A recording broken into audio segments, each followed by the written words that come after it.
시편 135편. 할렐루야, 여호와의 이름을 찬송하라. 여호와의 종들아 찬송하라. 여호와의 집, 우리 여호와의 성전, 곧 우리 하나님의 성전 뜰에 서 있는 너희여, 여호와를 찬송하라. 여호와는 선하시며 그의 이름이 아름다우니 그의 이름을 찬양하라. 여호와께서 자기를 위하여 야곱 곧 이스라엘을 자기의 특별한 소유로 택하셨음이로다.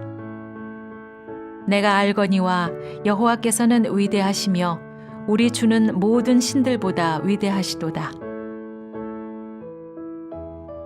여호와께서 그가 기뻐하시는 모든 일을 천지와 바다와 모든 깊은 데서 다 행하셨도다. 안개를 땅 끝에서 일으키시며 비를 위하여 번개를 만드시며 바람을 그 곳간에서 내시는도다. 그가 애굽의 처음 난 자를 사람부터 짐승까지 치셨도다. 애굽이여, 여호와께서 너에게 행한 표적들과 징조들을 바로와 그의 모든 신하들에게 보내셨도다. 그가 많은 나라를 치시고 강한 왕들을 죽이셨나니 곧 아모리인의 왕 시혼과 바산 왕 옥과 가나안의 모든 국왕이로다. 그들의 땅을 기업으로 주시되 자기 백성 이스라엘에게 기업으로 주셨도다. 여호와여, 주의 이름이 영원하시니이다. 여호와여, 주를 기념함이 대대에 이르리이다. 여호와께서 자기 백성을 판단하시며 그의 종들로 말미암아 위로를 받으시리로다. 열국의 우상은 은금이요 사람의 손으로 만든 것이라. 입이 있어도 말하지 못하며 눈이 있어도 보지 못하며 귀가 있어도 듣지 못하며 그들의 입에는 아무 호흡도 없나니 그것을 만든 자와 그것을 의지하는 자가 다 그것과 같으리로다. 이스라엘 족속아 여호와를 송축하라. 아론의 족속아 여호와를 송축하라. 레위 족속아 여호와를 송축하라. 여호와를 경외하는 너희들아 여호와를 송축하라. 예루살렘에 계시는 여호와는 시온에서 찬송을 받으실지어다. 할렐루야.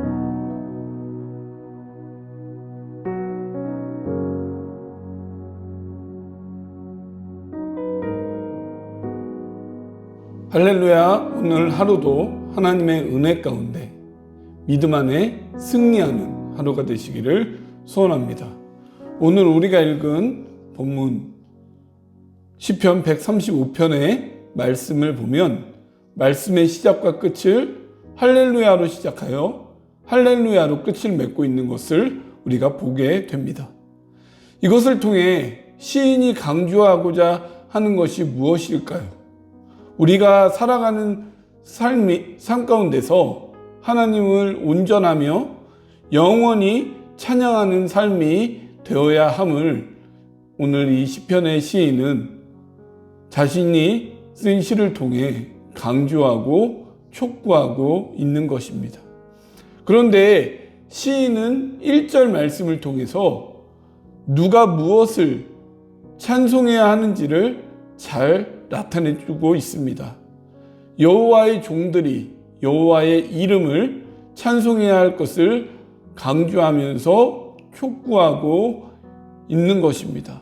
우리는 본문의 시인의 고백을 통해서 하나님을 찬송해야 할 이유와 목적을 발견하고 또한 이것을 살펴봄으로써 날마다 우리의 삶 속에 하나님을 높여드리고 찬양의 고백이 우리 가운데 넘쳐나는 우리의 삶이 되시기를 소원합니다. 첫째로 시인은 여호와의 이름을 찬송할 것을 촉구하고 있습니다. 이것은 이제 1절부터 4절에 있는 말씀을 근거하고 있는 것인데요. 여호와의 이름이라 함은 단순히 여호와라고 하는 단어가 아닌 그분의 성품, 인격, 존재, 사역 등을 나타내는 것이라 할 수 있습니다. 즉 하나님의 이름은 언제나 찬송과 존귀와 영광을 받으실 대상이 되신다라는 것이죠. 우리가 이순신 장군이나 세종대왕을 존경하는 것은 단순히 그분들의 이름의 의미를 존경하는 것이 아니라 그분들이 행한 업적이나 능력 또한 인격 등의 그런 모습들을 통해서 우리가 그분들을 존경하고 있는 것 아니겠습니까? 이렇듯 우리가 살아 숨쉬는 동안 매일의 순간 가운데 우리는 하나님을 찬송하고 그분을 항상 높여 드려야 함이 마땅하다라는 것입니다. 피조물된 우리가 창조주 하나님을 우리의 입술로 높여 드려야 하고 영광을 돌려야 하고 찬송을 드려야 하는 것은 우리 가운데 마땅한 것 아니겠습니까? 그래서 이 특별히 시인은 3절 말씀에 하나님의 선하심과 아름다움을, 또한 4절에서는 이스라엘을 자기의 특별한 소유로 삼으신 것에 대해서 찬송할 것을 촉구하며 강조하고 있다는 것입니다. 우리를 하나님의 특별한 소유, 내가 하나님 앞에 나아갈 자격이 없는 우리의 모습임에도 불구하고 하나님은 하나님의 자녀로 삼아주시고 하나님의 백성으로 삼아주신, 즉 이 하나님의 크신 은혜에 대한 찬송의 고백이 우리 가운데 날마다 있어야 한다는 사실입니다. 둘째로 이 시인은 창조주 하나님께 찬송할 것을 촉구하고 있습니다. 이 말씀은 5절에서 7절 말씀에 근거하고 있는데요. 하나님은 하나님의 계획과 목적에 따라서 인류를 창조하셨습니다. 하나님의 창조하심은 있었던 존재들을 다시 세우신 것이 아닌 없던 것을 새롭게 만드신, 무에서 유를 창조하신 것입니다. 즉 이것은 하나님의 질서와 계획된 목적 가운데 지으신 것으로서요, 지음을 받은 피조물은 마땅히 하나님을 찬송해야 합니다. 이 세상에 어떤 것도 스스로 만들어지거나 또한 이루어진 것은 아무것도 없습니다. 분명한 것은 그것을 존재하도록 만드신 대상이 있다라는 것이죠. 우리가 하나님의 정해놓으신 목적과 질서와 계획에 따라 지음받은 존재라면 하나님을 찬송하는 것은 당연히 마땅한 것 아니겠습니까? 우리의 창조주 되신 분을 높여드리는 것은 우리 인생에 마땅한 것이 아니겠습니까? 찬양은 그 자체가 하나님을 높여드리는 행위가 되는 것이며 고백이 되는 것입니다. 우리는 얼마나 우리의 삶의 자리에서 하나님을 높여드리고 계십니까? 창조주 하나님을 우리가 바로 알 때에 우리의 입술과 행위로 그분을 온전히 높여드릴 수 있는 것입니다. 이 창조주 하나님을 우리가 날마다 기억하면서 우리의 입술 가운데 이 찬송의 고백으로 하나님께 영광을 돌리고 또한 삶으로 하나님을 높여드릴 수 있는 우리의 모습이 되시기를 소원합니다. 셋째로 시인은 역사의 주관자이시며 위대한 역사를 행하신 하나님을 찬송할 것을 촉구하고 있습니다. 이 말씀은요 8절에서 12절 말씀에 근거하고 있는데요, 시인은 하나님께서 이스라엘 백성들에게 나타내신 출애굽 역사와 또한 가나안을 정복하신 일에 대해 언급하면서 그 위대한 일을 행하신 하나님을 찬양할 것을 촉구하고 있습니다. 출애굽과 가나안 정복의 역사는 전적인 하나님의 은혜로 볼 수 있습니다. 이것은 인간이 할 수 없는 일들 가운데 하나님의 절대적인 능력으로 베풀어 주신 역사인 것이죠. 하나님께서 출애굽과 가나안 정복의 역사 가운데 베푸신 은혜를 오늘날 날마다 우리는 경험하고 있습니다. 출애굽도 가나안 정복도 이스라엘의 자체적인 능력으로 할 수 없는 일들을 하나님께서 그들 가운데 강권적으로 역사하셔서 베푸신 일이지 않습니까? 마찬가지로 우리의 삶 가운데서도 모든 것이 내가 내 능력으로 이룬 것 같지만 우리에게 일어나고 있는 모든 일들은 전적인 하나님의 능력과 역사 가운데 강권적으로 일어나고 있는 은혜라는 것입니다. 우리는 매일매일 하나님이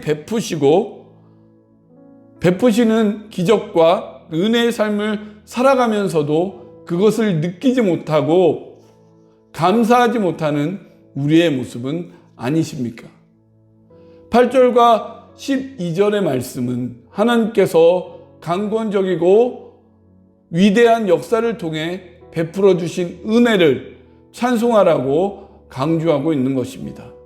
매일의 삶 속에서 우리에게 베풀어 주신 그 은혜를 생각하며 그 가운데 우리가 할 수 있는 것은 그저 감사하며 찬송함으로 하나님의 이름을 높여 드리는 것뿐이 없다는 것입니다. 이것이 우리 가운데 날마다 고백되어지고 우리의 삶 가운데 나타나게 되시기를 주님의 이름으로 소원합니다. 마지막으로 모든 신 위에 뛰어나신 유일하신 하나님을 찬송할 것을 시인은 촉구하고 있습니다. 이것은 15절에서 21절에 근거하고 있는 말씀인데요. 특별히 시인은 15절에 열국의 우상은 은, 금이요 사람의 손으로 만든 것임을 강조하면서 고백하고 있습니다. 16절과 17절은 그렇게 만들어진 우상은 참신이 아니기 때문에 능력과 권능을 인간의 세계 가운데 발휘하지 못하는 헛된 것임을 강조하고 있습니다. 즉 시인은 이 말씀을 통해 유일하며 참되신 또한 거룩하신 하나님만을 찬송해야 함을 촉구하고 있는 것이죠. 과연 우리는 우리 삶 속에서 얼마나 참되고 유일하신 하나님만을 찬송하며 살아가고 계십니까? 내가 하나님을 믿는다고 우상을 섬기지 않는다라고 감히 말할 수 있을까요? 분명 시인은 말씀의 고백을 통해 열국의 우상은 사람의 손으로 만들었다고 고백하고 있습니다. 이것은 자신들이 자신들의 만족을 위해서 자기 중심적인 생각과 가치의 기준을 통해 직접 만들어 그것을 의지하는 어리석고 가장 미련한 모습을 보이고 있는 것이 아닙니까? 우리도 입술로는 하나님에 대한 믿음을 고백하지만 정작 삶의 자리에서는 물질이 또한 육신적인 가치들이 하나님보다 더 앞세워 우선순위가 되고 그것을 더 의지하며 신뢰하고 있는 우리의 인생의 모습들은 아니십니까? 그것들은 우리의 영원한 삶을 책임지지 못하고요, 우리의 인생에 참 만족을 주지 못하는 요소임을 우리가 분명히 알아야 합니다. 정말 우리가 다시 한번 생각해보며 발견해야 될 것은 입술로는 우리가 하나님을 믿는다라고 고백하면서도 혹시나 하나님보다 더 우선순위를 여겨 우상숭배하고 있는 우리의 모습들은 아닌지를 점검하면서 날마다 우리의 입술 가운데 찬송으로, 감사로, 또한 우리의 믿음의 고백으로 하나님의 이름을, 또 하나님 되심을 우리가 높이며 그분께 영광을 돌리며 살아가는 우리의 삶이 되어야 될 줄 믿습니다. 우리가 하루하루 보내는 삶들 속에, 또 우리의 일주일의 삶들 속에 이렇게 하나님을 높여드리며 날마다 이러한 고백과 삶을 통해 하나님께 영광을 돌리시는 우리의 삶의 자리가 되시기를 주님의 이름으로 간절히 축원을 드립니다. 기도하시겠습니다. 사랑의 하나님 감사합니다. 우리의 구원자 되시는 하나님을 찬송합니다. 우리에게 은혜를 베풀어 주신 하나님을 찬송합니다. 창조주 하나님을 찬송합니다. 여호와의 이름을 찬송합니다. 유일한 참신이신 하나님을 찬송합니다. 날마다 이러한 찬송의 고백과 또한 감사의 고백이, 믿음의 고백이 우리의 입술 가운데 끊어지지 않게 하여 주시고 날마다 삶 가운데 이렇게 하나님께 영광 돌리며 나아갈 수 있는 우리의 삶이 되게 하시고 우리의 입술의 고백이 될 수 있도록 인도하여 주옵소서. 오늘 이 하루도 하나님의 은혜 가운데 우리가 살아가기를 간절히 소원하며 이 모든 말씀 우리를 구원하여 주신 예수님의 이름으로 기도하옵나이다. 아멘.